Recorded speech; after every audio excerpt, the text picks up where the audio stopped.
Glória a Deus, saúde a cada irmão, a cada irmã nesse dia, que a maravilhosa paz de Cristo Jesus, Deus venha abençoar a tua vida, que Deus venha falar no teu coração nesse dia, mais uma vez, através da poderosa palavra do nosso Senhor, amém? Temos falando do poço, né? Temos falando da água, temos falando do Espírito Santo, temos falando do Salmo 107, versículo 11 e 12, de não andar contra a palavra, né? E hoje eu quero deixar na sequência do último vídeo que eu falei de Gênesis 26, 18, onde Isaac começou a cavar os poços que Abraão tinha feito.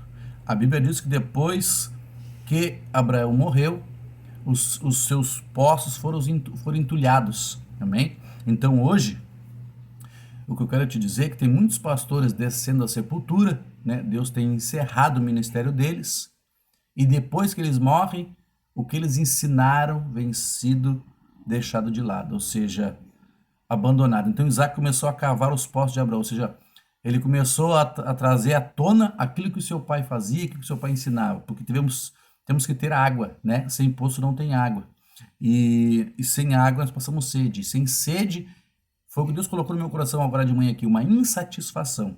Gênesis 26, 18 diz que Isaac começou a cavar os poços de seu pai. E no 20, na sequência, 18, 19, no 20, mas os pastores de Gerar contenderam com os pastores de Isaac, dizendo: esta água é nossa. Por isso chamou o poço Ezeque, porque contenderam com ele. Então cavaram outro poço, e também contenderam por causa dele. Por isso se lhe chama Sitna. Amém? Então havia uma contenda, irmãos. E hoje acontece muitas vezes uma contenda entre líderes, entre igrejas, entre membros, né? Isso é o quê? Falta de água. Isso é o quê? Falta do Espírito de Deus. Porque a água aqui, né, em muitos textos na Bíblia, simboliza a presença do Espírito de Deus na nossa vida. E isso sai quando um líder, vamos supor que morra, né, um pastor, Deus recolhe, né? Ou ele se desvia, e os membros, os filhos espirituais, deixam entulhar aquilo que ele ensinou, né? Ainda que uma pessoa morra, ainda que uma pessoa se desvie, o que ela ensinou sempre foi verdade, entende? Então, Abraão fez os poços, Isaac começou a cavar. E houve uma contenda entre os pastores. A água é minha, né? Por que a briga, por que a contenda, irmãos? Por falta de água, né? Porque se a água é nossa, se eles disseram que a água é nossa, eles não tinham água, eles queriam aquela água. Nós sabemos que essa água ali foi Abraão que cavou, Isaac escavou, era dele, né? Então houve uma contenda. Com esse texto, para nós entender, eu quero atualizar com você no Evangelho de João, capítulo 4, você que tem a sua Bíblia, João 4, João 4, vamos atualizar o texto para você ver. João 4. Eu vou ler no 7 em diante para não alongar. João 4, 7. Depois, se você tem a tua Bíblia, acompanhe. Vindo uma mulher samaritana tirar-lhe água, disse-lhe, Jesus lhe disse: dá-me de beber. Seus discípulos iam à cidade comprar comida. Disse a mulher, o samaritano, disse-lhe a mulher samaritana: como sendo tu judeu, me pedes a beber a mim, que sou mulher samaritana? Pois os judeus não se dão com os samaritanos. Você percebe? Não se dava. Por causa do ensino, uns ensinavam isso, uns ensinavam aquilo, uns não criam. Então, ela estava indo tirar água. E Jesus pede água. Ela disse que ele não tinha como tirar água. Então, ela diz assim na sequência, no 10, eu li no 9, não parei no 9. Respondeu Jesus: se conhecer o dom de Deus e quem te pede, dá-me de beber, tu lhe pedirias e eu lhe daria água viva. Ele não está falando da água física, né? Disse a mulher: Senhor, não tens tu com que tirar água do poço. O poço é fundo. Onde tens água viva? És tu maior que meu pai Jacó, que nos deu o poço, da qual ele próprio bebeu, e bem assim os seus filhos e o seu gado? Veja bem, Jacó. Quem é Jacó? Filho de Isaac. Isaac, Abraão. Então seria o neto de Abraão. E ele estava lá tirando água do poço. Respondeu Jesus, todo aquele que beber desta água tornará a ter sede. Mas aquele que beber da água que eu lhe der não terá mais sede. Deveras, a água que eu lhe der fará nele uma fonte a jorrar para a vida eterna. Veja bem, né? Disse a mulher: Senhor, dá-me de beber desta água, para que eu não torne mais a ter sede, nem precise vir aqui tirá-la. Jesus disse: Vai, chama o teu marido e vem cá. Respondeu ela: Não tenho marido. Disse Jesus: Tens razão em dizer que não tem marido, pois já tivesse 5 maridos, e o que tem agora não é teu marido. Isso dissesse com verdade. Veja bem, aqui que eu quero falar. Ela já teve 5 maridos, e o que ela tinha não era dela.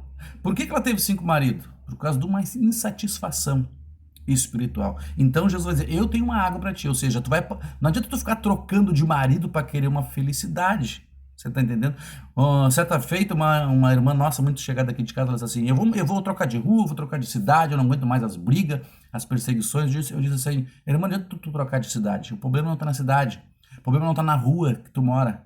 O problema não está nas pessoas, nos teus vizinhos.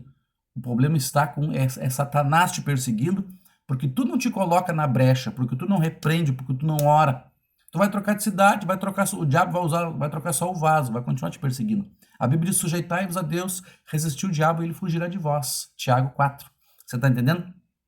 Então, uma insatisfação é a falta de água, é falta da presença do Espírito de Deus em nossa vida. Você está entendendo? É uma falta de Deus em nossa vida. Por isso que eu sempre digo: não ande contra a palavra. Porque se tu andar contra a palavra de Deus, o Espírito de Deus não habita. Ele não habita em pessoas que teimam com a palavra. Ele vem, convida para fazer morada. E aí ele traz a palavra, traz o ensinamento, porque ele quer, senão não tem, o Espírito Santo não habita em vaso, em poço, entulhado, né? Repare que o poço era fundo. Tinha que tirar água, né? Como é que tu faz para tirar água de um poço, né? Precisa de um balde. Hoje tem um motorzinho, né? No meu tempo era o tempo do balde, uma manivela, né? E puxava água. Ou seja, tem que ter uma atitude, tem que ter uma ação. Então Deus vai habitar. E aí vai sair da tua vida a insatisfação. Porque essa mulher já teve 5 maridos e continuava com sede. Jesus disse assim: tu não está entendendo a água que eu tenho para ti. Então, quando tu está bem com Deus, bem na palavra, né? Tu não depende de marido para estar feliz, não depende de trabalho. Estão falando mal de ti, tu não está nem aí. Tá com Deus, não estou preocupado com essas coisas. Vou orar para essa pessoa, Deus vai transformar a vida dela. Deus vai trazer essa água também na vida dela. Você está entendendo? Porque aí, aqui diz a Bíblia que eles não se davam. Você está entendendo? Divisão, briga, inimizade. Isso não é fruto de quem tem Deus, né? Isso é o fruto de quem anda na carne. E Deus está dizendo assim: deixa eu resolver. Deus está dizendo assim: eu tenho água para ti, eu tenho a solução para a tua insatisfação. Até rimou, né? Eu tenho a solução para a tua insatisfação, né? Creia na palavra. Aí Jesus disse: se tu soubesse quem fala contigo, você está entendendo? Talvez você está olhando essa live e diz assim: é Moisés que está dizendo. É eu que estou dizendo, é óbvio, né? Mas não é eu que estou mandando dizer. Não é eu que estou explicando, mas isso aqui não vem de mim, irmãos. Porque a Bíblia diz, né, no versículo 14, que de mim ia jorrar fará nele uma fonte de água que jorra para a vida eterna. O que está jorrando de mim é para trazer uma vida eterna para a tua vida. Eu sou apenas o canal, eu sou o poço. Mas a água é o Espírito Santo. É Deus que manda te dizer. É Deus que traz essa palavra no teu coração para que tu entenda, porque Ele quer tirar a tua insatisfação. Você entende? Que Deus abençoe a tua vida com a tua palavra. Em nome de Jesus. Paz de Cristo.